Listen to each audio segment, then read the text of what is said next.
ça fait de la fumée.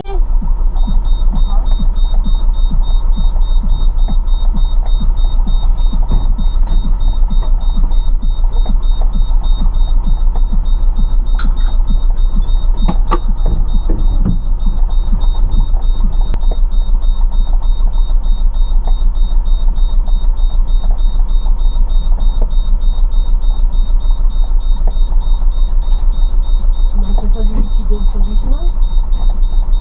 Je chauffe pas, C'est quoi cette fumée qu'il y avait? je sais pas. Il n'y a rien, il n'y a pas de brouillard.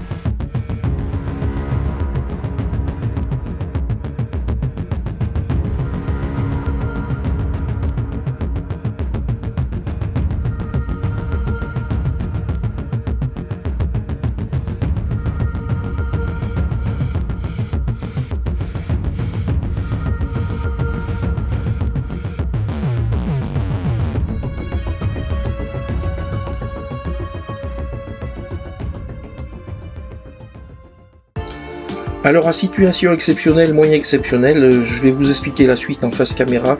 Ça vous évitera de lire des pages de texte, parce qu'il y en aura pas mal sinon, et ça sera pas facile à suivre. Donc là, je vais tout vous expliquer ce qui s'est passé sur la suite. Alors donc nous sommes arrivés le mardi soir avec le dépanneur. Le garage était fermé, donc le mercredi matin à la première heure, je suis allé voir le chef d'atelier. Pour leur expliquer la situation et puis pour qu'on puisse entamer des réparations éventuellement. On a un gros doute sur le moteur, c'est évident. Moi personnellement je pensais à peut-être au mieux un joint de culasse, mais il y avait quand même on savait quelque chose d'important. Le chef d'atelier qui s'appelle Stig, qui était très très gentil, m'a réceptionné. Il m'a expliqué que sur cette semaine-là, ils étaient quand même bien chargés et qu'ils pourraient au mieux nous prendre le vendredi, mais qu'ils essaieraient de faire de leur possible pour éventuellement qu'on attaque un petit peu, au moins à diagnostiquer avant. Donc c'est parti comme ça. Ils nous ont laissé nous installer sur le parking. Enfin installé, on l'était déjà, mais on savait qu'on pouvait rester. Ils nous ont proposé de l'eau, on pouvait vidanger. Ils nous ont même proposé l'électricité. Alors en principe, nous on se branche jamais parce qu'on est autonome. Mais là, dans cette situation, on savait qu'on en avait pour un bon petit moment et on se disait qu'il valait mieux économiser du gaz le plus possible. Donc ça fait que on s'est branché, ça permettait d'avoir le frigo sur l'électricité, et éventuellement un petit peu de chauffage, mais bon, il faisait encore pas trop froid, parce que s'il fallait rester longtemps, au moins on économiserait du gaz et on en aurait assez, parce que évidemment on pouvait plus bouger, quoi, c'était clair. Alors c'était plutôt une bonne nouvelle, on était plutôt bien installés, donc l'attente a commencé à partir de ce moment-là. Alors le jeudi matin il s'est rien passé, de toute façon on n'attendait pas grand chose, puisqu'il nous avait dit certainement pas avant vendredi, mais on avait des choses à faire, moi j'avais du montage, on avait des courses à faire. Alors là on apprécie beaucoup d'avoir Josie avec nous, c'est clair que déjà quand tout se passe bien, elle est d'une utilité évidente, mais là quand on est dans la panade, ça permet d'aller faire les courses, ça permet d'aller se balader un peu s'il y a besoin, enfin voilà, on a quand même au moins de la mobilité.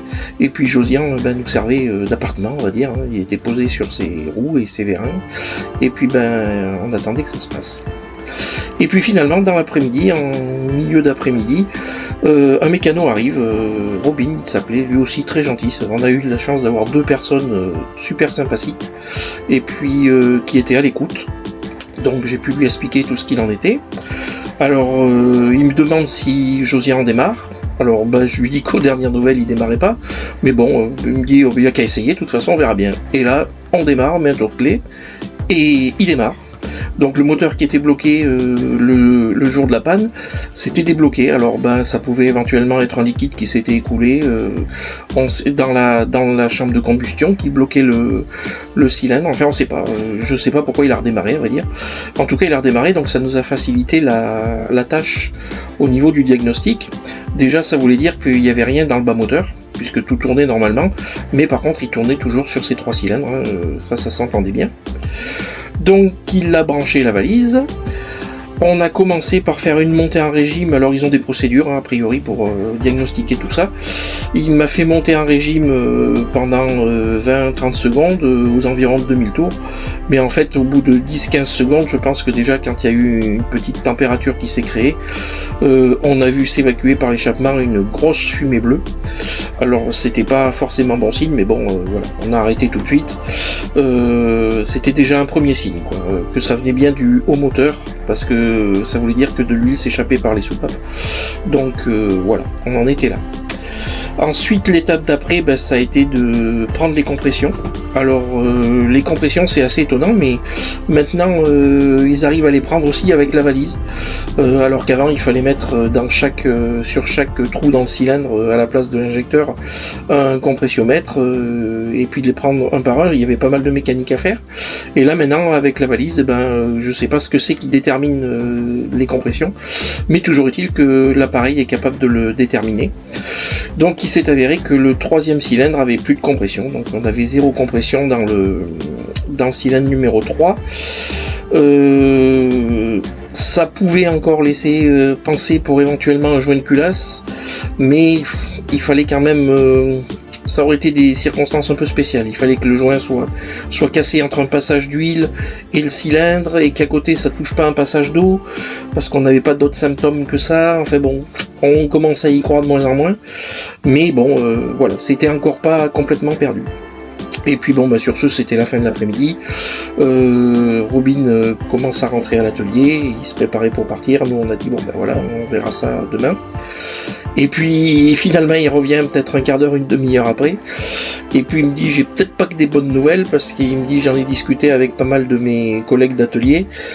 Et on penche quand même beaucoup sur un piston percé. Donc là, ça voulait dire que moteur HS, ça c'était évident.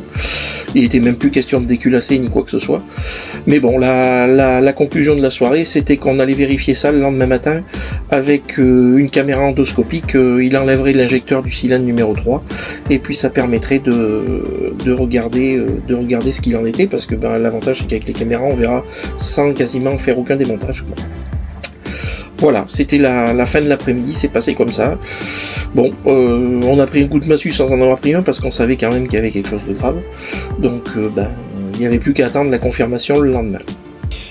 Alors, on est le vendredi matin maintenant, le lendemain du premier diagnostic.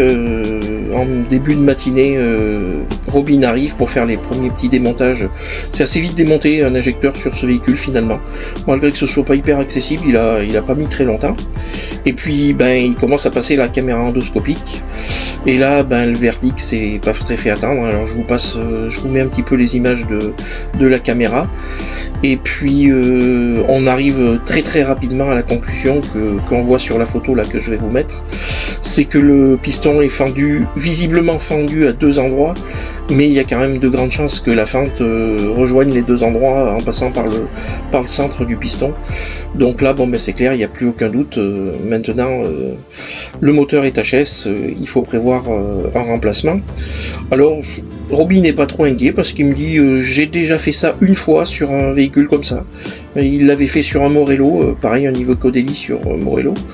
Et il m'a dit je sais comment m'y prendre, je suis pas inquiet. Bon, écoutez, nous ça nous rassurait quand même pas mal, même si on savait quand même que la facture allait éventuellement piquer un petit peu, quoi.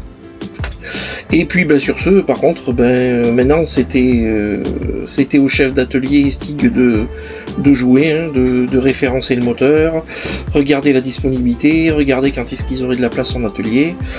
Voilà, il y avait toute la mise en place. Alors c'était vendredi après-midi. On savait très bien qu'il allait rien se passer, parce qu'il allait pas avoir les retours. Le week-end arrivait, nous au moins on allait se dire on n'a plus qu'à attendre. Alors du coup ce week-end là on a décidé de d'aller se promener. On est allé visiter un village pas très loin d'ici. On est retourné un peu à Louléa. Et puis on a vaqué à nos occupations tout le week-end, quoi. Alors ce que je vais faire, c'est que là, je vais vous mettre des images de la visite du village église. Il s'appelle Gamelstad, qui était à peu près 10 km du garage. Alors un village église, là-haut, c'est des villages qui servaient en fait uniquement quand il y avait des cérémonies religieuses dans l'église. Donc les gens arrivaient dans leur petite maison la veille. Il y avait souvent pas d'eau. Ils se débrouillaient avec de l'eau prise dehors. Hein. Il n'y avait pas d'électricité, ça coule un peu de source. Et même il y a encore maintenant des maisons qui n'en ont pas. Il est interdit d'y habiter à l'année dans la plupart du village. Et donc les gens après ils étaient à la cérémonie religieuse, ils passaient leur dimanche et ils repartaient le lendemain. Donc en fait ils passaient 2 nuits. Le village était vivant 2 nuits et après le reste du temps c'était un village fantôme. C'est un petit peu ce que vous allez voir là, même s'il y a 2-3 touristes au moment où on est passé, mais ça reste des villages un peu spéciaux.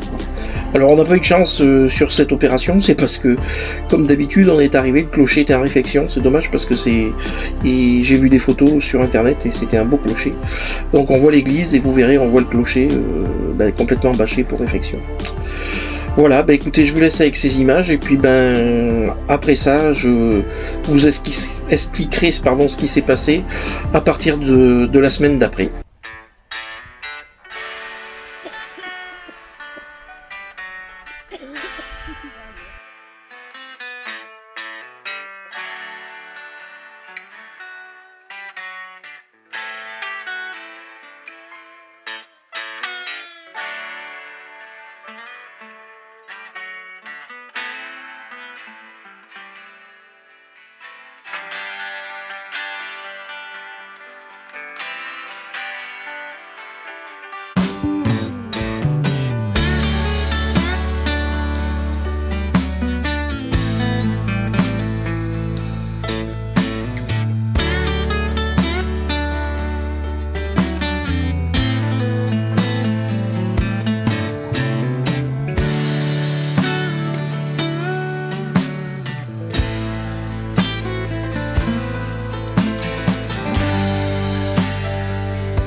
Voilà, ben j'espère que cette petite visite vous a plu.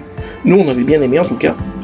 Donc on est le lundi matin. Le lundi matin, ben, on sait qu'il va peut-être pas se passer grand-chose, mais on peut pas trop s'éloigner non plus, parce qu'au cas où il y ait quelque chose dans la journée, on reste au camion, on fait un peu ce qu'on a à faire. Moi je travaille sur l'ordi, il y a la télé, enfin on arrive à s'occuper, c'est pas un souci, c'est comme si on était à la maison de toute façon. Et ben arrive la soirée, on n'a pas eu de nouvelles, donc ben, on se dit qu'on verra le lendemain. Voilà, ben le mardi matin, rien de spécial non plus, on attend, il se passe rien. On prend le repas, et puis en début d'après-midi, les nouvelles tombent. Et là, on prend réellement un bon coup de massue, parce que ça va pas du tout dans le sens qu'on avait espéré. Nous, dans l'idée, on s'était dit, ben, on va mettre un moteur ici, et puis on rentrera à la maison, même si on sait que ça peut durer un mois. Tant qu'on peut rester dans le camion, c'est pas un souci, et puis le jour où il serait à l'atelier, on aurait trouvé un gîte, un camping, quelque chose comme ça. On aurait fait avec. Bon. Sauf que Stig m'appelle dans son bureau, et la première nouvelle déjà qui fait mal, c'est que le moteur le moteur neuf chez Iveco fait plus de 21 000 €. Donc là, ping, ça casse un peu le truc.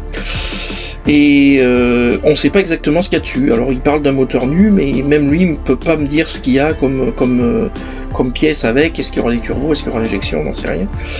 Mais de toute façon, c'est à la limite même plus le problème, parce que le problème c'est que ce moteur n'est pas disponible.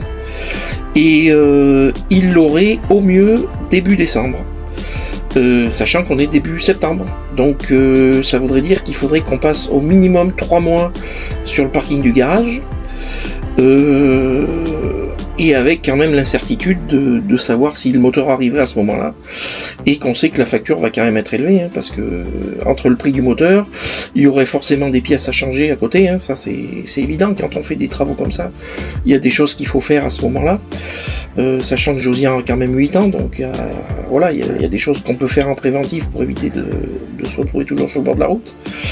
Et à partir de là, ben, il y aura aussi le fait que ben, la nuit polaire va arriver, hein, même si elle n'est pas complète 24 heures sur 24 à cet endroit-là. Il y a au moins 20-22 heures de nuit par jour, c'est le cas de le dire. Plus on est dans des régions où il fait facilement moins 20, moins 25. Donc là, on se dit que c'est quand même mal engagé pour rester là 3 mois. Et qu'il va falloir réfléchir à quelque chose. Alors bon, Stig me dit que je prenne mon temps pour réfléchir, et sur quoi ben, il a raison, mais des solutions, on n'en a pas 50. Et puis finalement, il me vient une idée, je me dis que je vais quand même appeler mon garage Iveco à côté du Puy-en-Velay, pour voir qu'est-ce qu'ils en pensent. Déjà, qu'est-ce qu'ils pensent de cette histoire de disponibilité, etc. Alors Stig m'a donné la référence du moteur. J'appelle au puits, je tombe sur Jean-Marc, le chef d'atelier. Je lui explique qu'on est tombé en panne avec ce moteur, et il n'en revient pas, parce que c'est des moteurs réputés increvables, quoi. Josian avait 8 ans et 55 000 km, donc il comprend pas vraiment ce qui s'est passé.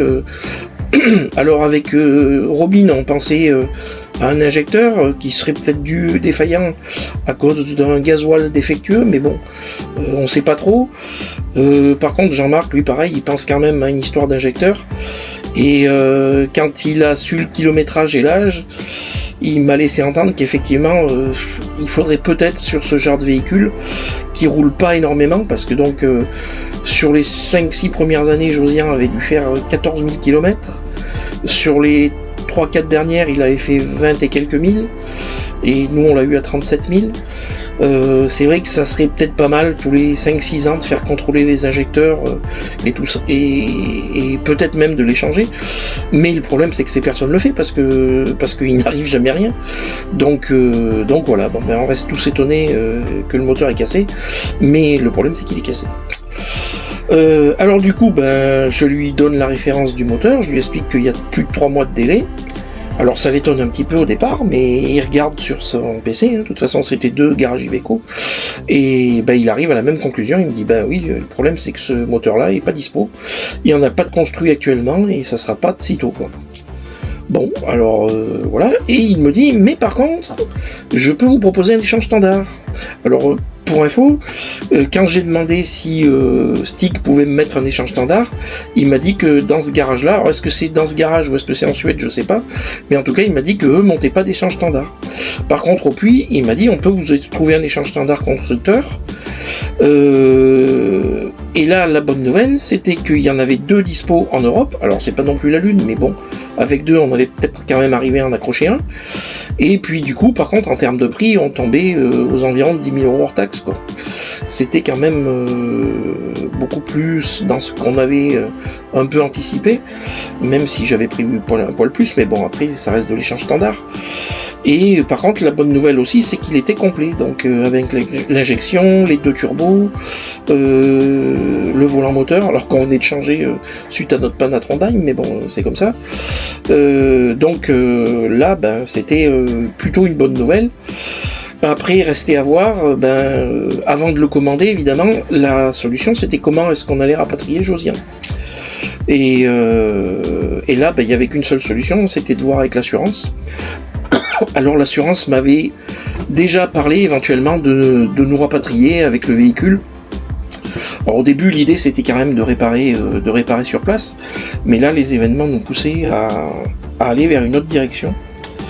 Et à partir de là, j'ai vite appelé l'assistance parce qu'il fallait quand même que ça se décante assez vite pour commander ce moteur, pour être sûr qu'on ait la dispo et voir comment on allait avancer.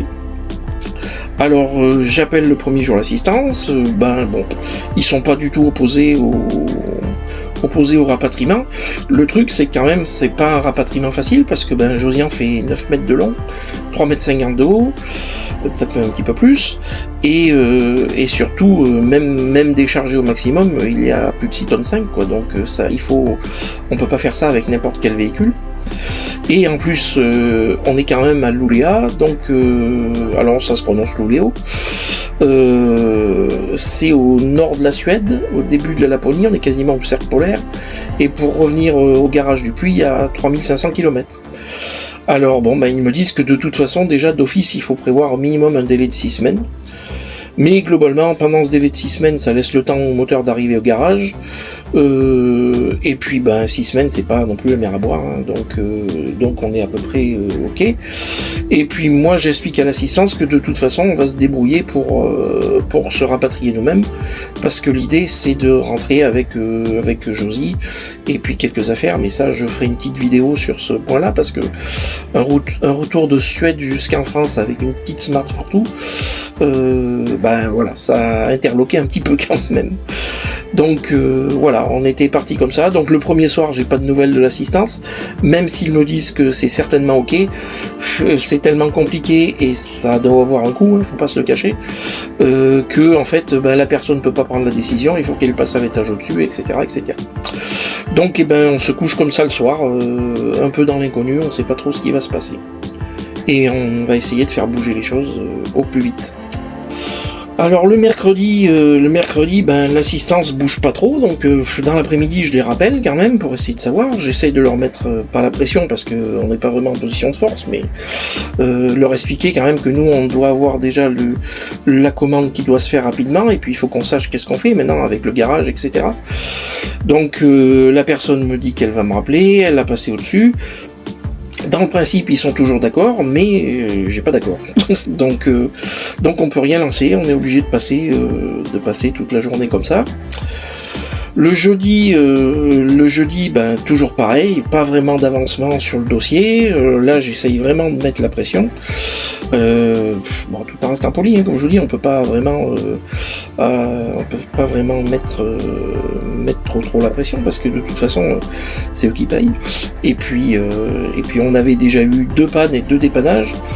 Alors, je voulais pas non plus trop faire le malin, quoi. Et en fin d'après-midi, rebelote, on a encore quelqu'un qui me dit que c'est quasiment acté, mais c'est toujours pareil, on n'a pas de papier, on n'a pas de mail, on n'a rien du tout, donc je peux pas me lancer dans la commande du moteur, quoi. Et ni me désister vis-à-vis du garage à Luleå, parce qu'on y arrivera. Donc voilà.